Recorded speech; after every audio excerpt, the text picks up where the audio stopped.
السلام علیکم میرے پیارے پیارے ریڈرز، آج ہم پڑھنے لگے ہیں منزل جنون ناول کی قسط نمبر 58۔ شامیر اس نازک جان کا خیال کرتے پیچھے ہٹا اور بغور اس کے لال بھگو کے چہرے کو دیکھا۔ وہ پہلی مرتبہ اس کے سامنے یوں شرمائی تھی۔ میرا سے نظریں اٹھانا محال ہوا۔ وہ رخ موڑے اپنا آپ اس سے چھپانے لگی۔ صرف گاڑی کی جلتی ہیڈ لائٹ سے نکلتی تیز روشنی نے گاڑی کے اندر بھی مدھم روشنی بکھیر رکھی تھی۔ وہ بے قراری سے اس کے کندھے پر جا بجا لب رکھنے لگا۔ نہ جانے کیسی تڑپ تھی جو ختم ہی نہیں ہو رہی تھی۔ وہ حیا سے خود میں سمٹتے مزید دور کھسکی، پر وہ اگلے ہی پل ایک ہاتھ اس کی کمر میں ڈالتے اسے اپنی گود میں لے گیا۔ وہ شرم سے سرخ پڑتی اسی کے سینے میں منہ چھپا گئی۔ اب مجھے سب گوارا ہے مگر تمہارا مجھ سے دور جانا نہیں۔ وہ سختی سے اسے باور کروا رہا تھا۔ کیوں بھاگ رہی تھی مجھ سے؟ آخر اس نے اپنے دل میں مچلتا سوال پوچھا۔ اس سوال نے میرا کو خوابوں کی دنیا سے باہر نکالتے حقیقت میں پٹخا، اور حقیقت بھی اتنی کربناک۔ موٹے موٹے آنسو اس کے گال بھگونے لگے۔ وہ نظریں جھکائے آنسو بہا رہی تھی، اور شامیر کا دل کٹنے لگا۔ کیا میری محبت پر بھروسہ نہیں تھا اتنا سا بھی؟ میرا نے تڑپ کر نظریں اٹھائی۔ محبت؟ اسے جیسے یقین نہیں آیا۔ محبت نہیں، عشق، بے تحاشا عشق کرتا ہوں تم سے، اتنا کہ اب تمہارے بغیر گزارا ممکن نہیں۔ میں نے کبھی کہا نہیں، سوچا تھا جب تم ہمیشہ کے لیے میرے پاس آ جاؤ گی تب تمہیں کھل کر اپنے دل کی حالت بتاؤں گا، لیکن مجھ سے غلطی ہو گئی۔ مجھے کیا پتا تھا تم اتنی بے رحمی دکھاؤ گی۔ تم مجھ سے دور ہوئی، میری سانسیں گھٹنے لگی تھیں۔ وہ ایک بار پھر سے اسے زاروں قطار لگا، اس کے انگ انگ پر اپنا لمس چھوڑتے وہ یقین کر رہا تھا کہ وہ اب اس کے پاس ہے۔ حقیقت ایک دم سے اتنی حسین ہوئی کہ میرا کے لیے یقین کرنا مشکل ہوا۔ جو کچھ اس نے سوچ رکھا تھا ویسا تو کچھ بھی نہیں ہوا تھا۔ سب مختلف تھا، بلکہ صرف وہ مرد ہی مختلف تھا۔ وہ ویسا تھا جیسا اس نے جانا تھا، نہ کہ ویسا جیسا اسے روز نے دکھایا۔ تم میرا سکون ہو، تم میری ہو، تم میر کی میرا ہو۔ وہ اب جھکتے اس کے سرخ و سفید پیروں پر عقیدت سے اپنے لب رکھ گیا۔ میرا ہچکیوں سے روتے اس کے سینے سے آ لگی۔ شامیر اسے زور سے خود میں بھینچے محسوس کرنے لگا۔ کتنی ہی دیر وہ دونوں ایک دوسرے میں کھوئے رہے۔ آدم مسلسل باہر سڑک پر پڑا کر آ رہا تھا۔ جسم پر کتنے زخم تھے اسے اندازہ نہیں تھا، بس انگ انگ دکھ رہا تھا۔ کچھ کیے بغیر ہی اتنی سزا بھگتنی پڑ رہی تھی۔ اس کے گھر آنے کی آواز پر شامیر نے قہر بار نگاہ اس پر ڈالی۔ جان سے مار دوں گا، وہ غراتے گاڑی سے نکلنے لگا۔ میرا نے اس کا بازو پکڑتے روکنا چاہا۔ تم مجھے روک نہیں سکتی میرا، میں ہر اس شخص کو خاک میں ملاؤں گا جو تمہیں مجھ سے دور کرنا چاہتا ہے۔ وہ اس پر جھکا، اور اس کو بھی جس نے تمہیں تکلیف پہنچائی۔ میں اسے ایسی دردناک موت دوں گا کہ اس کی روح کانپ جائے گی۔ اس کی آنکھوں میں خون اتر آیا۔ میرے سر میں بہت درد ہے۔ وہ نڈھال سی مٹھیوں میں اس کی قمیض دبوچے ہوئے تھی۔ شامیر نے بمشکل خود پر قابو پایا۔ پریشان مت ہو، میں سب ٹھیک کر دوں گا۔ وہ اس کی پیشانی پر بوسہ دیے اسے لیے اپنی گاڑی میں سوار ہوا۔ وہ جانتا تھا میرا کافی دیر سے بھوکی پیاسی تھی، اور پچھلے کچھ گھنٹوں میں شدید ذہنی دباؤ کا شکار رہی تھی۔ میرا کو اس کی ضرورت تھی، اور اسے میرا کی۔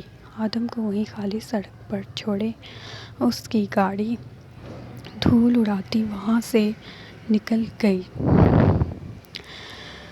وہ اٹلی کے ٹوسکنی کے ایک پرانے اور سنسان ولا میں قدم رکھ چکے تھے۔ حور خوف سے بھری پھیلی آنکھوں سے اس جگہ کو دیکھنے لگی۔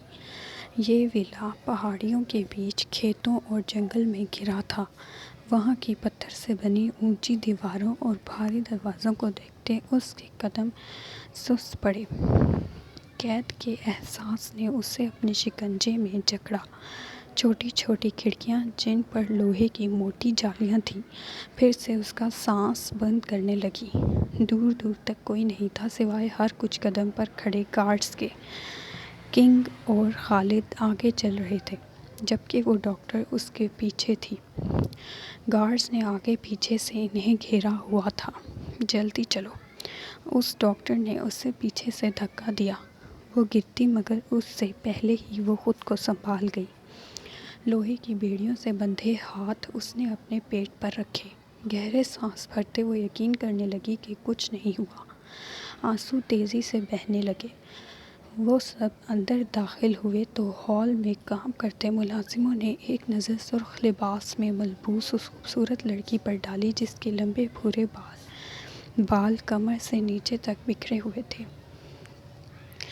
وہ کسی ایسی ریاست کی شہزادی معلوم ہوتی تھی جس کو فتح کرنے کے بعد اسے باندھی بنا لیا گیا ہو۔ ایک کے بعد دوسرے نگاہ ڈالے بغیر وہ سب اپنے اپنے کاموں میں مشغول ہو گئے۔ اس سے زیادہ انہیں دیکھنے کی اجازت نہیں تھی۔ کنگ نے آگے بڑھتے ایک ہال نما کمرے کا رخ کیا۔ وہ احتیاط سے چلتے اس اندھیری جگہ کا جائزہ لینے لگی جہاں رات ہونے کا گمان ہوتا تھا۔ اندر کے منظر نے گویا حور کی روح قبض کی۔ جمع کیا گیا سارا حوصلہ بھربری ریت کی مانند ڈھہ گیا۔ کیسا لگا سرپرائز؟ کنگ اس کے تاثرات سے محفوظ ہوا۔ حور نے وحشت بھری نگاہوں سے اس کمرے کو دیکھا جہاں ایک بیڈ اور ساتھ کچھ میڈیکل آلات موجود تھے۔ دیواروں پر میڈیکل لائٹس، ایک جانب انجیکشن کی ٹرے اور سیڈیٹیوز کی بو پھیلی تھی۔ چھوڑو ہمیں، وہ ہوش کھوتے چیخی۔ جانور ہو تمہیں خدا کا خوف نہیں؟ وہ ہاتھ پاؤں مارتے چیختے چلاتے ان سے لڑنے لگی۔ ایک بار پھر سے کنگ کے قہقہے نے اس کی چیخیں دبائیں۔ گارڈز نے اسے پکڑتے اندر دھکیلا۔ جب کوئی غیر مرد اسے چھوتا وہ مرنے لگتی۔ بیڈ کے ساتھ اس کے ہاتھ چین سے باندھتے وہ اسے بے بس کر گئے۔ ایک کونے میں کھڑی نرس نے آگے بڑھتے انجیکشن میں محلول بھرا۔ خدا کے لیے یہ ظلم مت کرو، وہ منتوں پر اتر آئی۔ مجھے تمہیں مکمل طور پر اپنا بنانا ہے ڈارلنگ، اور اس کے لیے یہ ضروری ہے نا؟ وہ اس کے سر پر ہاتھ رکھتے پچکارنے لگا۔ حور نے نفرت سے رخ موڑا۔ نرس کو انجیکشن لیے اپنی جانب بڑھتے دیکھ وہ بے بسی سے پھوٹ پھوٹ کر رو دی۔ اچانک ایک دھماکے کی آواز سے ولا کی چھت لرز اٹھی۔ کھڑکیاں ٹوٹتی ہر طرف کانچ بکھیر گئیں۔ اس کمرے کی ٹوٹی کھڑکی سے اسے دیکھا جا سکتا تھا جو ایک رسی کی مدد سے ریپل کرتے نیچے آ رہا تھا۔ آنکھوں پر نائٹ ویژن گوگل چڑھائے، ہاتھوں میں موڈیفائڈ سائلنسر پکڑے وہ کھڑکی سے اندر کودا۔ اس کی آنکھوں میں خون اترا تھا، چہرہ پسینے سے تر تھا۔ وہ باری باری اس کے گارڈز سے چھلنی کرتے آگے بڑھا۔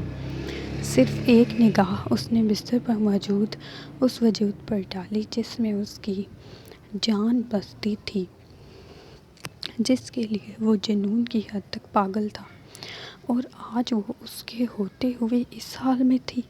کنگ نے فوراً اپنی نکالتے اس کا نشانہ لیا، پر اس سے پہلے ہی وہ اس کے سائے تک پہنچ چکا تھا۔ لات مارتے وہ اس کی گن گرا گیا۔ 3 مکے دھڑا دھڑ اس کے منہ پر برساتے وہ اسے زمین پر گرا گیا۔ ڈاکٹر اور نرس ایک جانب گھری خوف سے دبکی بیٹھی تھیں۔ پھرتی سے آگے بڑھتے وہ حور کی بیڑیاں کھولنے لگا جو اب تک اسے بے یقینی سے دیکھ رہی تھی۔ ہا ہا ہا! کنگ کی شیطانی ہنسی وہاں گونجی۔ مجھے پتہ تھا تم یہاں ضرور آؤ گے، آخر تمہاری جان جو یہاں قید ہے، اب تم اسی کمزوری کے ہاتھوں مارے جاؤ گے۔ اس سے پہلے کہ وہ اس کی بات سمجھ پاتا، چھت میں لگی سنائپر ایکٹیویٹ ہوئی کی تڑتڑاہٹ ہر جانب گونجی۔ رایان نے حور کے اوپر آتے اسے کور کیا۔ ایک اس کا کندھا چیر گئی، پر وہ دانت پر دانت جمائے تکلیف برداشت کرتے بس اسے یک ٹک دیکھ رہا تھا جو درد کی تصویر بنی تھی۔ وہ اس کے گال پر ایک ہاتھ ٹکا گیا۔ میں نے کہا تھا نا، جس دن تم رو گی پوری زمین روئے گی۔ ایک آنسو حور کی آنکھ سے نکلتا اس کے ہاتھ تک رسائی حاصل کر گیا۔ سرپرائز! اس نے ایک نظر کنگ کو دیکھتے آنکھ دبائی۔ ایک دم پاور آف ہوئی۔ ہر جانب کو اندھیرا چھا گیا۔ ہر طرف سے دروازے توڑتے ریان کے بندے اندر داخل ہوئے۔ وہ حور کو گود میں اٹھائے وہاں سے نکلا۔ سچ میں مجھے زندہ چھوڑ رہا ہے؟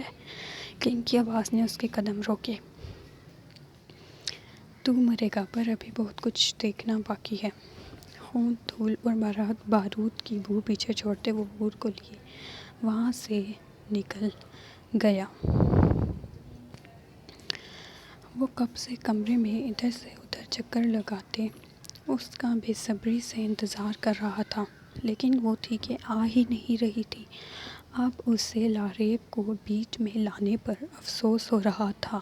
اس کا ارادہ ایک ہی بار زرگل سے بات کر کے سب چیزوں کو کلیئر کرنے کا تھا، پر وہ صبح سے اس سے بھاگ رہی تھی۔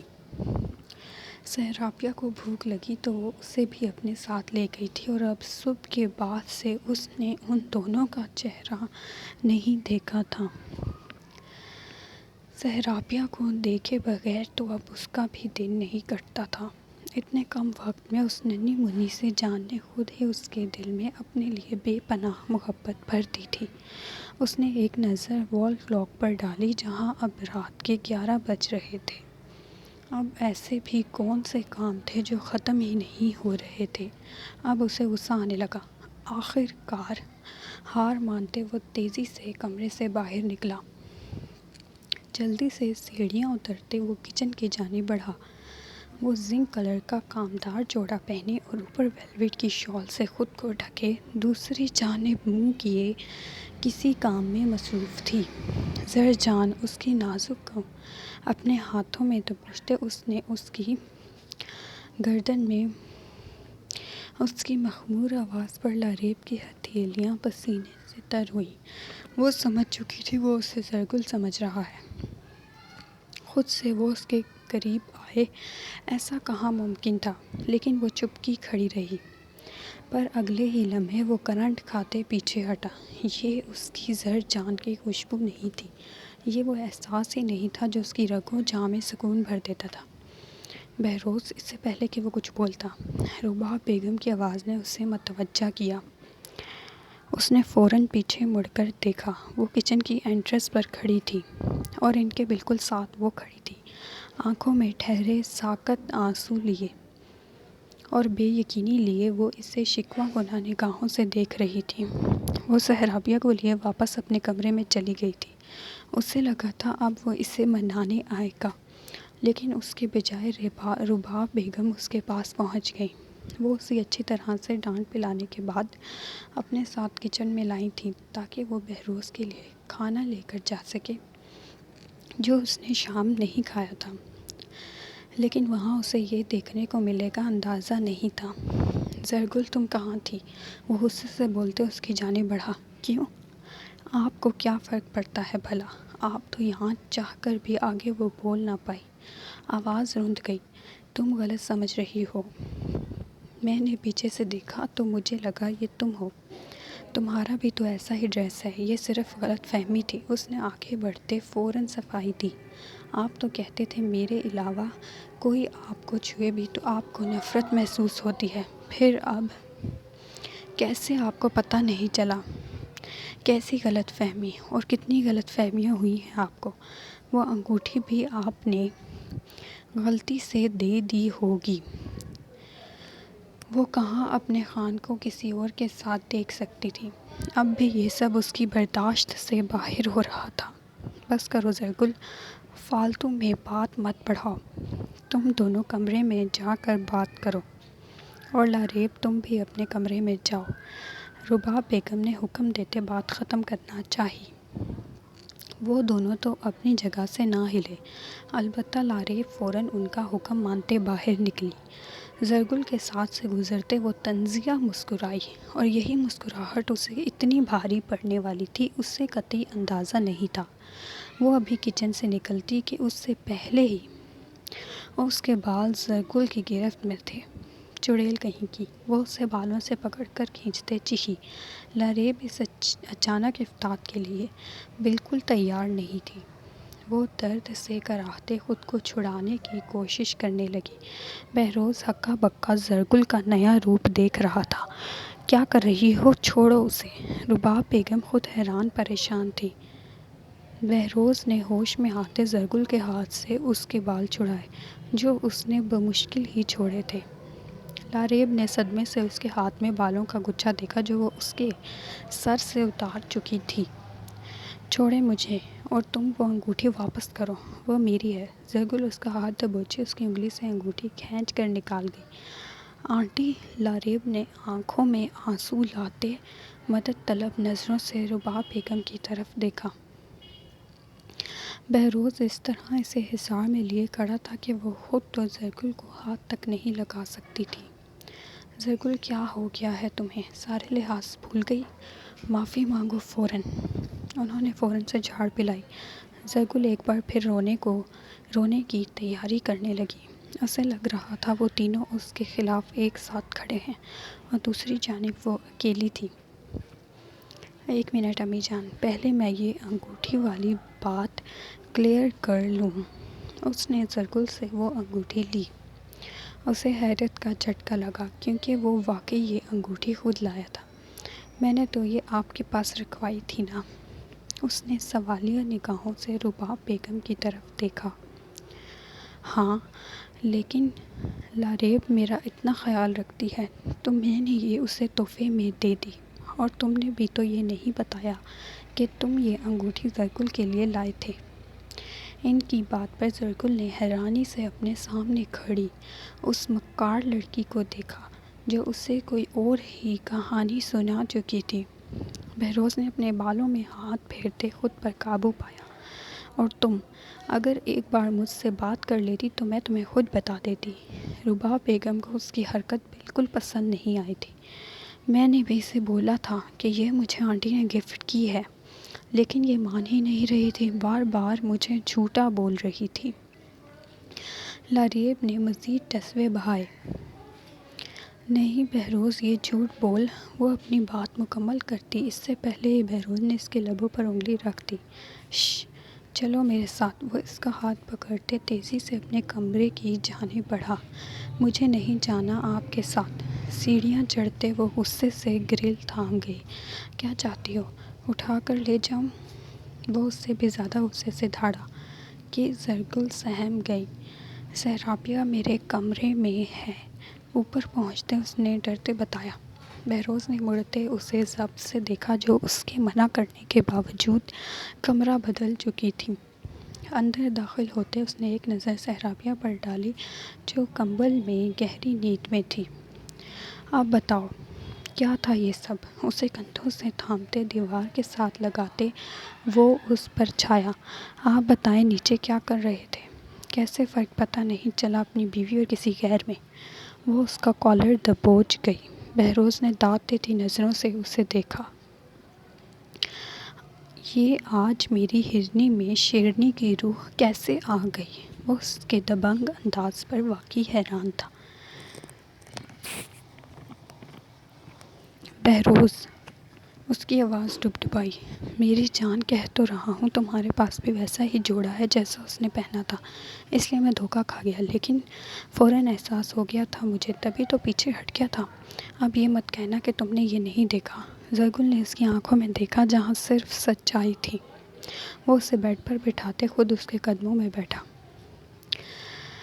میں مانتا ہوں کہ میں نے تمہیں جیلس کرنے کے لیے تھوڑا بہت ناٹک کیا، لیکن مجھے اپنی حدود پتہ ہیں جو میں کبھی کراس نہیں کر سکتا۔